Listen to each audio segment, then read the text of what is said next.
Muy buenas tardes. En esta tarde vengo a explicarle la Ley 43 de 1990 que habla sobre la profesión tan bonita que en este momento me encuentro cursando como es la contaduría pública, específicamente el contador público. En esta ley vamos a encontrar 5 capítulos que están repartidos en 75 artículos, del cual con todo el gusto le voy a explicar de qué trata cada artículo. En el capítulo 1 vamos a encontrar de la profesión del contador público, el cual está repartido en estos artículos. Artículo 1, del contador público. El contador público es la persona facultada que da la fe pública ante la actividad contable, ¿no? En el artículo 2, de las actividades relacionadas en la ciencia contable en general, como lo son la organización, revisión y control de las contabilidades, certificaciones y dictámenes sobre estados financieros y la técnica como tal. En el artículo 3 vamos a encontrar de la inscripción del contador público que se tiene que hacer ante la Junta Central de Contadores. También podemos encontrar el artículo 4 que habla sobre las sociedades de contadores públicos, en el artículo 5 que habla de la vigilancia estatal de la Junta Central de Contadores, el artículo 6 de los principios de contabilidad generalmente aceptados, PCGA, el artículo 7 que habla sobre las normas de auditoría generalmente aceptadas, declarado inexequible en el momento.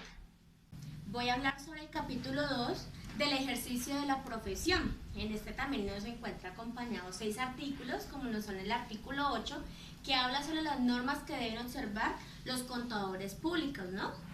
El artículo 9 que habla sobre los papeles de trabajo, o sea, la constancia del trabajo en físico que debe como tal tener el contador. El artículo 10 que habla de la fe pública, o sea, la firma que da el contador como legalidad y credibilidad de la veracidad de los documentos o lo que se está dando como tal. El artículo 11 que habla sobre la función y el dictamen o emisión de certificados de estados financieros, como ya lo hemos nombrado anteriormente.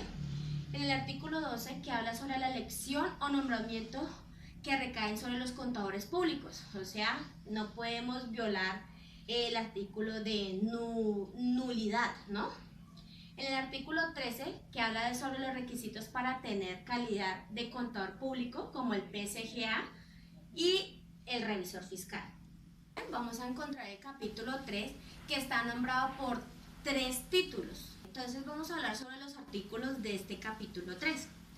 En el artículo 14 podemos encontrar de los órganos de la profesión, como es la Junta Central de Contadores o el Consejo Técnico de la Contaduría Pública. Hay que tenerlo muy presente, Junta Central de Contadores y el Consejo Técnico de Contaduría Pública. En el artículo 15 encontramos de la naturaleza, que habla sobre el decreto ley número 2373 de 1956. El artículo 16 de la composición, que normalmente son 8 miembros. En el artículo 17 sobre las elecciones que se hacen. En el artículo 18 del periodo, que son 2 años sin reelección. En el artículo 19 que habla sobre las inhabilidades, o sea, como la rama jurisdiccional del poder público, ¿no? En el artículo 20 habla sobre las funciones de la Junta Central de Contadores, que es la inscripción, control, las denuncias, expedición y hacer cumplir las normas de ética. Estas son las funciones de la Junta Central de Contadores, ¿no? En el artículo 21 habla sobre los empleados, ¿no? Los necesarios según el presupuesto del Ministerio de Educación. Habla sobre el artículo 22 de las decisiones, o sea, son 374 partes, o sea, la mayoría absoluta, ¿no? En el artículo 23 de las sanciones, o sea, la Junta Central de Contadores, perdón, ellos son los que dan la sanción de amonestaciones, multas, suspensión y cancelación de la tarjeta profesional. En el artículo 24 de las multas también habla, que es un valor proporcional que pasa al tesorero nacional. Vamos a encontrar el artículo 25 en la cual nos dice de la suspensión, que son las actuaciones y desconocimientos que tenga la persona o el profesional. El artículo 26 habla sobre los empleados, o sea, solo los de la Junta Central de Contadores impondrán las sanciones disciplinarias, no hay otra entidad que se encargue de nuestra profesión. El artículo 27 habla de la cancelación, o sea, las causales de cancelación de la tarjeta profesional de contador público. Y en el artículo 28 habla sobre el proceso, o sea, el proceso que dé lugar a sancionar.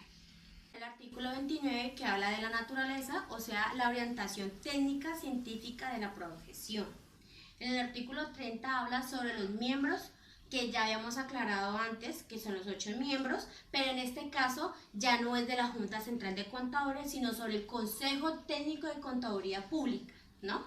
Entonces, cabe aclarar que el artículo 29, 30, 31, 32, 33 y 34 habla sobre lo del Consejo Técnico de Contaduría Pública. Ahora bien, el artículo 31 de las elecciones, o sea, la elección libremente, o sea, la mayoría, no es como la Junta Central de Contadores. En el artículo 33 habla de las funciones, o sea, las investigaciones, estudios, asesores. En el artículo 34, esta sede se encuentra ubicada en la ciudad de Bogotá. El capítulo 4, que está conformado por 6 títulos. Bueno, en el título 1 vamos a encontrar el artículo 36, que habla sobre la utilización de todos los elementos para el desarrollo de las actividades contables. Vamos a encontrar el artículo, el artículo 35, que era primero, el fundamento esencial para el desarrollo de las normas sobre ética de contador público. Y vamos a encontrar el artículo 37, que habla sobre los principios básicos de la ética, como lo son 10. También habla en el artículo 38, el contador público es auxiliar de la justicia en la que busca la verdad, ¿sí? Hay que tenerlo muy en cuenta. En el artículo 39, contraprestación del trabajo del contador público como derecho, porque somos quienes vamos a darle la realidad ante el Estado, ¿no? En el artículo 40, sobre el regir de los principios éticos. Título 2, que de las relaciones del contador público con los usuarios de sus servicios. En este vamos a encontrar 5 artículos, como lo son el artículo 41, si el contador actúa como revisor fiscal o auditor, no es responsable de los actos de administración. En el artículo 42, el rehúso a actos en contra la moral y la ética. En el artículo 43 habla sobre la excusa a trabajos no idóneos, o sea, no hacer lo que realmente debe hacer el contador público. Ojo con la ética moral. En el artículo 43, que habla sobre el contador público, podrá interrumpir sus servicios cuando sea necesario. En el artículo 45, el contador público no expondrá al usuario de sus servicios a riesgos injustificados. En el artículo 46 habla el contador público fijará sus honorarios por escrito. Oigan, el 47, actuación como funcionario público, no podrá pues prestarse para otras cosas que no sean de su profesión. En el artículo 48, si auditó en un periodo fiscal o en un año fiscal a una organización o con un cliente, no podrá ser contador público del mismo ente hasta después de un año. Hay que tenerlo muy en cuenta. En el artículo 49 habla sobre las abstenciones si ejercer las funciones en el artículo anterior, ¿no? En el artículo 50, no prestar sus servicios hasta el cuarto grado de consanguinidad, ¿no? No podemos ser los contadores públicos de mi primo, ni de mi hermano, ni de mi vecina, ni de mi esposo, ni, bueno. Artículo 51, si desea auditar o ser revisor fiscal en la misma organización, debemos dejar tareas hasta 6 meses, ¿no? Por el título 3, que en este encontramos 2 artículos, como lo es el artículo 52, que habla sobre la mesura en la publicidad y anuncios, o sea, la razón social, el domicilio, el teléfono, especialidad o títulos. En el artículo 53 habla sobre los hechos no comprobados. El artículo 54, que habla sobre el comportamiento, la ética, la fraternidad y la colaboración con los colegas. Debemos estar prestos para esto. En el artículo 55 habla si un colega está atentando con la ética, hacerlo saber a la Junta Central de Contadores con pruebas en mano, ¿no? Porque no podemos llegar allá y juzgar sin tener nada en mano. En el artículo 56 habla sobre la falta de acuerdo entre contadores. O sea, esto lo dirime el Consejo Técnico de la Contaduría Pública. En el artículo 57 no se podrá dictaminar sobre actos de otros contadores públicos que perjudiquen su moral o su capacidad, solo por iniciativa propia del empleado. En el título quinto habla sobre el secreto profesional o confidencialidad. En este tenemos el artículo 63 que habla sobre lo obligado a guardar de reservar el secreto profesional.